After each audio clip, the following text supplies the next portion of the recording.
जय श्री राम। आज की प्रस्तुति में सभी दर्शकों का स्वागत है। जीव अपने कर्मानुसार विभिन्न योनियों में जन्म लेता है। जैसे कर्म वह पिछले जन्म में करता है, वैसा ही उसको अगला जन्म मिलता है। जब वह विभिन्न योनियों को भोगने के बाद मनुष्य की योनियों में आता है, तब उस जीव को क्या पिछले जन्मों की याद रहती है? यह प्रश्न हम सबके दिमाग में कभी ना कभी जरूर आता है। क्या वह जीव पिछले जन्म में किए हुए कर्म को याद करता है या फिर उसको कुछ याद नहीं होता? इन सभी प्रश्नों का उत्तर भगवान श्री विष्णु जी ने गरुड़ पुराण में दिया है। आइए जानते हैं भगवान ने इसके बारे में गरुड़ पुराण में क्या बताया है। पुराण के 6 अध्याय में गरुड़ जी ने भगवान से पूछा, हे केशव, क्या जीव को गर्भ में पुनर्जन्म के ज्ञान की स्मृति रहती है और जीव गर्भ में क्या प्रतिज्ञा करता है?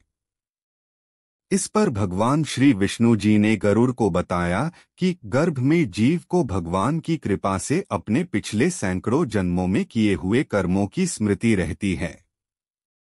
वह उन सब कर्मों को याद करता है।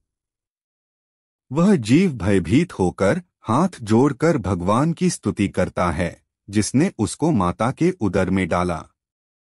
जीव कहता है, हे जगत के पालनहार, शरण में आए के प्रति दया भावना रखने वाले भगवान विष्णु की शरण में जाता हूँ।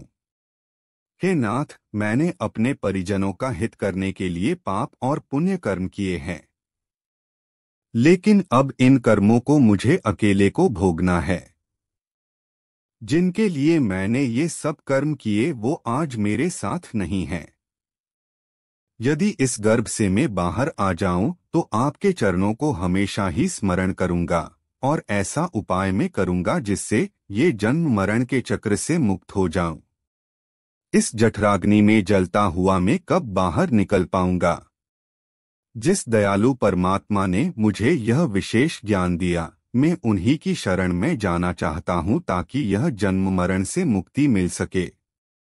इस प्रकार जीव गर्भ में यह स्तुति करता है कि हे परमात्मा, मुझे इस गर्भ से बाहर जाने के बाद आपकी पूजा करनी है, आपका ध्यान करना है, जिससे मुझे इस संसार में बार बार ना आना पड़े।